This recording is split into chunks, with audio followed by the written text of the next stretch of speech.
Hello again everyone. So today I've got a follow-up video to my last video where I was going over the kits I got in from DaveP, the motorized stunt in V2.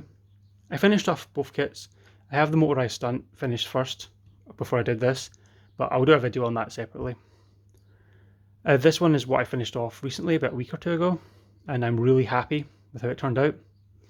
So I thought I'd go over it, just a week in overview, go through all the things I did, all the things I changed, kept the same, modded, because I did quite a lot of little custom things to this to try and get it to what I think looks more accurate, or the most accurate I could get it. So I'll go through them as I go through it.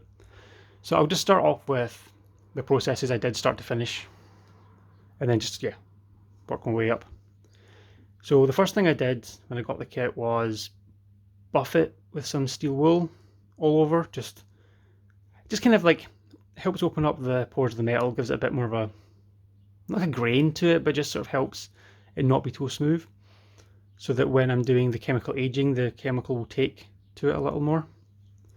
So yeah, I buff it with steel wool and then clean it down with sort of isopropyl alcohol or acetone or white spirit or any kind of cleaner, just to sort of degrease it, get rid of all the fibers left over from the steel wool and all that kind of stuff. Then after that, I sort of blowtorch it. It's not too much though, just enough to heat up the metal and sort of like get off any moisture. And then I dunk it in aluminium black. I do each kind of part a different amount in aluminium black to get those kind of like differentiations in the colour, the darkness that seems to be all over the hilt. So the upper part, like up here, like the emitter and sort of grenade and the part under the grenade, there probably, I think it's about 2 passes I did on that. I could have done 3, but I think I only did 2. And for the booster and the pommel cubes, or the whole pommel, I did 3 or 4. I think I did about 4 passes on these. And then I buffed up the parts in between, like in here and here. I sort of shined them back up just to get that kind of differentiation colour, because the pommel, or the pommel cubes in the booster, are darker than the recesses in here, like this end cap part and then the recess. It was difficult to do the darkening here because it's attached to here, from like here all the way up to like the neck is all one piece. So it's just, darkening this part and then buffing this back up so that it was more shiny. Yeah, but I got there in the end. I'm really happy with the darkness, or the darkening that I did on this. It's like the darkening on the pommel cubes and the booster is the same kind of darkening. It's about the same shade, from at least from the reference photos I can see. Because the V2 seems to change colour, like the metal looks different colours depending on the lighting. Like if you look at some of the, like Brandon Allinger's profile picture, it all kind of doesn't look that dark in the photo just because there's a lot of lights hitting it and flash and stuff like that. Never mind the sirens. I don't know if you can hear the sirens outside, but there's a lot of sirens there. So yeah, but then when you look at some of the pop culture quest video with Mark Hamill, there's a lot of shots of it sitting on table and stuff like that. So yeah, the shot of it sitting on the table is what I used as reference to get these color changes, because you can really see that this and this look the same color in that video. So I went with that as a lot of reference for this. And so yeah, after the chemical aging, I then, what did I do after that? Oh yeah, the stenciling. Yeah, the stenciling took a while. I mean, I probably could have done it quicker, but I just sort of sat and relaxed and watched some shows and just slowly did the stenciling. I wasn't in any rush to do this, just doing it for fun really, so just wanted to sit and enjoy it. I wasn't like, because a lot of the time I don't rush through things, I'm so eager to get it done and see the finished product that I'm like really hurrying my way through it. So this one I just took my time, sat and enjoyed the process. And so yeah, the stenciling took a while, but I'm really pleased in like how the stencils turned out. Dave did a great job on the stencils. So his pommel stencil, because like actually what I did, because I have a set of Trooper Trench stencils and I had Dave's stencils, and I basically looked at both stencils part by part and compared them to the photos of the prop to see what stencils were the more accurate ones and what parts of each stencil were the most accurate. So from looking at it, I thought Dave's like Dave's booster stencil was the most accurate looking out of his and Trooper Trent's. There's just some details that are more, I don't know, there's just some details in sizing that I think Dave got spot on. Same with a lot of these other stencils, like the ones up here and here, and on the emitter, like the ones up on the top of the emitter, as well as the ones on the side. Because there's differences between Trooper Trent's and Dave's stencil, but there's also a lot of similarities. I suppose it's the looking at the same reference photos, trying to figure out what paint chips looks like what size it is, where it's placed. But what stencil I did change that isn't Dave's stencil is the wind vane stencil. So yeah, the wind vane stencil, and so like this little lip stencil, the main stencil here, and then the stencil up here. You can't really see the one up here because of the gaffer tape adapter. But so these stencils are Trooper Trent's, which kind of didn't fit, but almost did. So I sort of made them work. I kind of pulled them around, adjusted them, added little bits in here and there to get it to work, because I really liked the way Trooper Trent's ones up wind vane stencils looked, so I wanted to use them. And I also modded Dave's net, like sort of this lower part of the neck stencil. So what I did with this, I didn't actually put the stencil on to do the chipping. I sort of painted it solid, like with just solid sort of brown black, and then I placed Dave's stencil on top and carved in the bit while the stencil was just held on top of it, because I wanted to move the positioning of these chips round slightly, because they're on Dave's, they're quite close to here, but from the reference photos I was looking at, it looks like they are further round on the side, so I wanted to do that. But I liked the stencil, so I just sort of held it, chipped that, moved it round to where these ones were placed, and then chipped them in. It's a lot. See, this is the kind of things that most people wouldn't bother with, but I'm just, yeah, notice wee subtle things and just want to try and do them. And I don't know if you can see the brown on there. It's hard, because the brown I used, it kind of shows up in some lightings and doesn't in others, but I suppose you can kind of see it. It's hard to see, but it is a different colour. And I kind of stippled on. I've got the colours here actually that I used for paint. So the brown I used was this espresso satin finish, like brown kind of colour, which I thought turned out great. I also used this for the motorised stunt neck. And then the paint I used for the black was this metal sort of paint. It's like a metal protecting kind of paint for like, and this paint's really good. I'll show you the strength of this paint in a minute. I've got a bit of like that I painted up as a sample when I was testing this paint out, and yeah, the paint, it takes a lot to scrape it off, so I think this will hold up really well. It has done so far, because I've been taking this out and about with me and I've not had any paint chipping at all, so I think this paint's great if you're ever looking for a strong matte sort of black paint that's not, I'm not sure exactly how it's made. I didn't actually look through it, but I'm not sure if it feels like it's stronger than enamel paint. So yeah, I'd recommend this. So yeah. So yeah, Dave's kit actually came with stencils for in here, like for the inside the rings. I didn't use them because I wanted to do them by hand, just to get that little, all the rough edges you see on the real props chips in here, they're all kind of like jagged and weird and just sort of like random little chips. But these aren't random. I looked endlessly at photos from like the props sitting at different angles to try and get all of these placed in the right positions, and yeah, it's a lot of work to do that. There's some angles that I don't know if I have, like see under here, this angle there's no chips at all, but that's because I couldn't find a reference photo that had a view under here, and I didn't want to guess it, so I've left that blank until I find a reference photo that I think works, or thinks is the right to do those, so I've left that like that now. But as you can see, all the rest of the chips are there at a lot of the different angles, especially the kind of some of the underneath angles as well.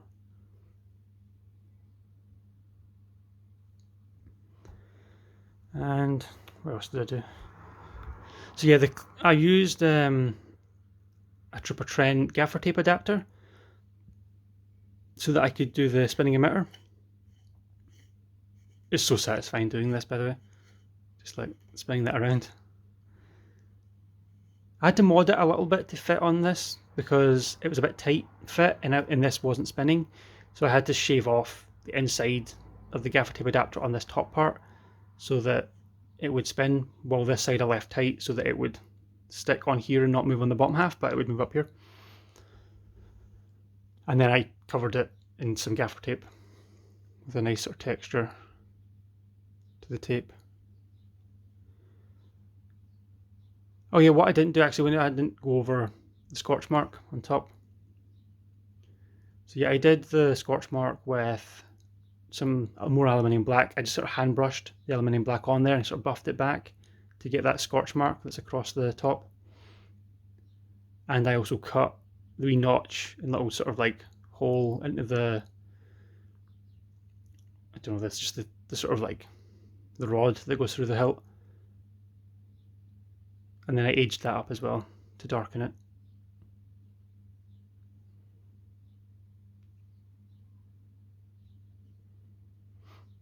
So yeah, with the clamp, that's as I went over on my previous video, this is a Roman props clamp. And I did some of the damage that you can see in some of the photos. Sort of the damage here, and there's wee chips. And I also sort of painted in some rust effect onto them, just to match the prop. And the clamp, like I extracted this from the clamp bar, so it actually came out with the nice rusted kind of look, which is perfect, didn't have to do anything to it. But I did add some sort of rust powder in here, some Tamiya rust powder into the sides of here, just to sort of darken and rust that up. I also added the Tamiya powder into the rings.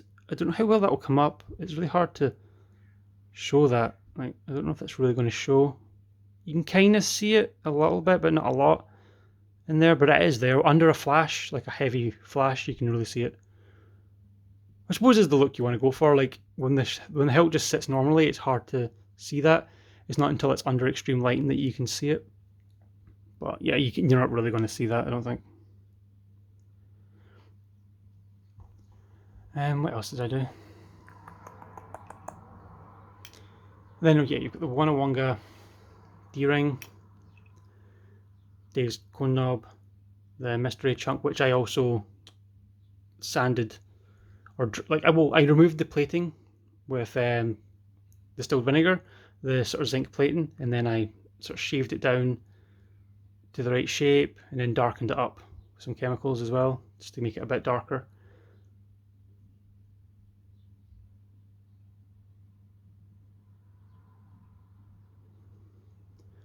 I also darkened up the cone knob, but only a little bit. It didn't darken up too much, and I also sanded a wee bit of the tip off, but not too much either.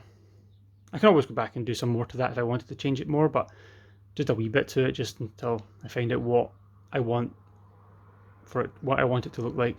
So, and then that's all I did to the clamp. The clamp lever, I actually took this one from my other V2 until the ones from Dave come in, because there's still some like delays with the manufacturing and shipping of the ones that were supposed to come with the kits. So for the time being, I'll just put this on it. I probably will just keep this on it and replace the lever I get for this with onto my other one.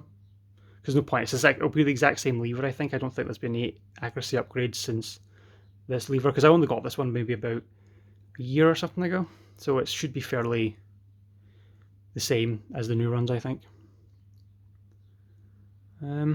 Yeah, and also the pommel damage, I forgot about that.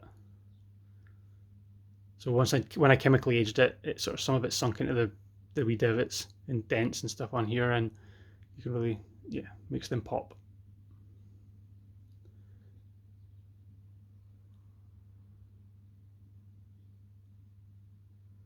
Oh yeah, there's one thing actually that happened with the pommel that I initially was like, oh no, because when I was doing the acid aging for this and like sanding it back, it was kind of cold, and when I was doing it outside, I actually dropped the pommel. Like when I was holding it, I dropped it onto the concrete stairs outside my house, and I was like, that way, that moment of like your heart sinks, and you're like, oh no. But when I picked it up, I kind of at that minute I was kind of like, oh no, panicking, thinking there was dents and stuff on it, saying how am I gonna. And I initially contacted Dave as well to be like, if you get any spare pommels that I can swap, like so that I can replace it. But as I was looking at the reference photos, I noticed that exactly where mine had fallen is where damage is on the pommel. I don't know, I mean the force works in mysterious ways I suppose, but I wouldn't have done this damage unless this had happened. And it also made me find that damage as well, because a lot of people know about the damage on here, like on this side where the milling mark is. There's these little sort of like lines along this part. But what I noticed from looking at the photos, it's kind of hard to tell with the way the focus works on this particular reference photo, but on the other side there's also the little lines. So it must have been from whatever tool was milling this, some part of the part of the chuck that holds the milling, or whatever, some part of the tool must have rubbed maybe against it here, and that's caused those lines as it sort of chattered along. So yeah, just from me kind of like panicking about this and really looking at like, okay, how can I fix this? I managed to come across this, and yeah, it actually worked out pretty well, because I wouldn't have done these otherwise, but it does really add more detail to this section of the pommel cube, or pommel cubes, as well as this little dent here. You can really see there's a photo of the hilt kind of sitting sort of like this on the table, and you can see these little marks on it.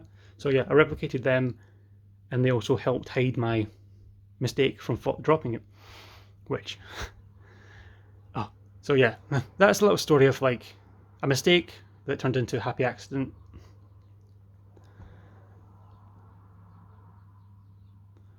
I'm trying to think if there's anything else I want to go over with this. This is a great kit from Dave. Like, it's such a nice weight to it. It feels great. It just feels like the real prop, because Dave went so much effort to replicate this as close to the real prop as possible. So it's got that nice weight to it. It's also a bit of a clatter to the... You can kind of hear that, I think, for like the neck. It kind of rattles about in there. It's great, I love that. It's such a nice little extra detail.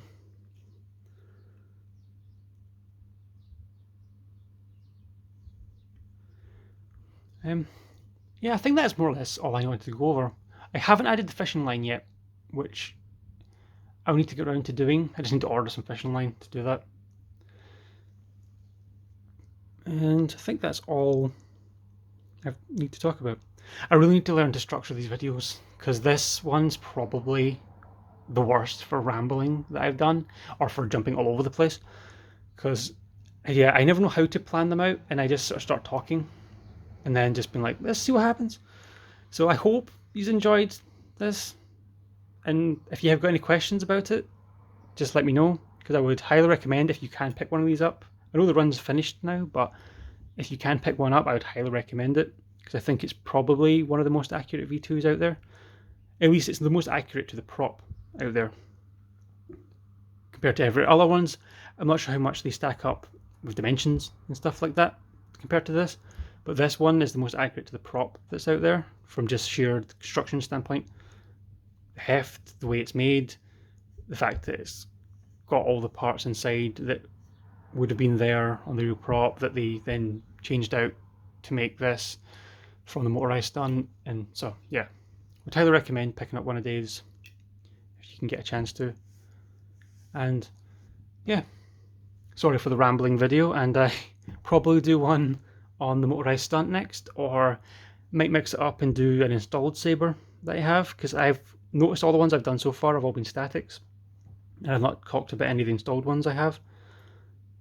Which I don't know if that's just because I'm not sure if I prefer statics to installed. I think I do prefer statics, because most of my collection recently has been getting statics, and they just feel, because they're more like the props in films, I enjoy that. So, and the effects ones are great. They're so much fun, you know, turn them on, all the lights, sounds, music, you know, that kind of stuff. kind of more immersive. But these, it just feels like picking up a piece of the movie, and that's what I love about these. So yeah, I'll probably maybe mix it up and do a installed one next. But thanks for listening, and thanks for listening to my rambles. See you again soon.